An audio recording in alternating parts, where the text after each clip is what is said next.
বহুল আলোচিত শিশু রামিসার ধর্ষণ মামলার রায় ঘোষণা হবে আজ। ঢাকা মহানগর শিশু সহিংসতা দমন ট্রাইব্যুনালের বিচারক মাসরুর সালেকিনের আদালত এই রায় ঘোষণা করবেন। 4 জুন বৃহস্পতিবার এ মামলায় রাষ্ট্র ও আসামিপক্ষের আইনজীবীদের যুক্তিতর্ক উপস্থাপন শেষে আদালত রায়ের এদিন ধার্য করেন। নৃশংস এই ঘটনার মাত্র ১৯ দিনের মাথায় নজিরবিহীন গতিতে বিচার শেষ পর্যায়ে পৌঁছালো। মামলা দায়েরের পর 4 দিনের মাথায় চার্জশিট দাখিল, অভিযোগ গঠন ও সাক্ষ্য গ্রহণ সব ক্ষেত্রে ছিল দ্রুত গতি। আদালত সংশ্লিষ্টরা বলছেন, ধর্ষণ ও হত্যা মামলায় এত দ্রুত বিচারিক কার্যক্রম শেষ পর্যায়ে যাওয়ার নজির দেশে খুব কমই দেখা গেছে। সাধারণত তদন্ত প্রতিবেদন, বিচার শুরু ও সাক্ষ্য গ্রহণের বিভিন্ন ধাপ পার হতে বছরের পর বছর লেগে যায়। গত ১৯ মে পল্লবীর একটি বাসায় ২য় শ্রেণীর শিক্ষার্থী রামিসাকে ধর্ষণের পর হত্যা করা হয়। ঘটনাটি প্রকাশ্যে আসার পর দেশজুড়ে তীব্র ক্ষোভ ও প্রতিবাদের সৃষ্টি হয়। বিভিন্ন মহল থেকে দ্রুত বিচার নিশ্চিত করার দাবি ওঠে।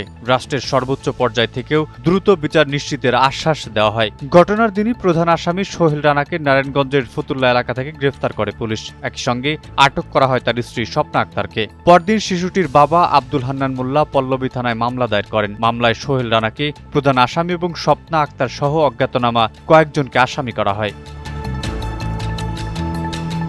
তদন্ত চলাকালে ডিএনএ ও ফরেনসিক আলামত, ময়না তদন্ত প্রতিবেদন এবং ঘটনাস্থল থেকে উদ্ধার করা বিভিন্ন প্রমাণ সংগ্রহ করে তদন্ত সংস্থা। তদন্ত শেষে গত ২৪ মে আদালতে অভিযোগপত্র জমা দেয় পুলিশ। অভিযোগপত্রে সোহেল রানার বিরুদ্ধে ধর্ষণ ও হত্যা এবং স্বপ্না আক্তারের বিরুদ্ধে অপরাধের সহযোগিতার অভিযোগ আনা হয়। পরে আদালত অভিযোগপত্র গ্রহণ করে মামলাটি বিচারের জন্য ঢাকা মহানগর শিশু সহিংসতা দমন ট্রাইব্যুনালে পাঠান। গত ১ জুন ২ আসামির বিরুদ্ধে অভিযোগ গঠন করা হয়। ২ জুন রাষ্ট্রপক্ষের ১৭ জন সাক্ষীর মধ্যে ১৬ জন সাক্ষ্য গ্রহণ শেষ হয়।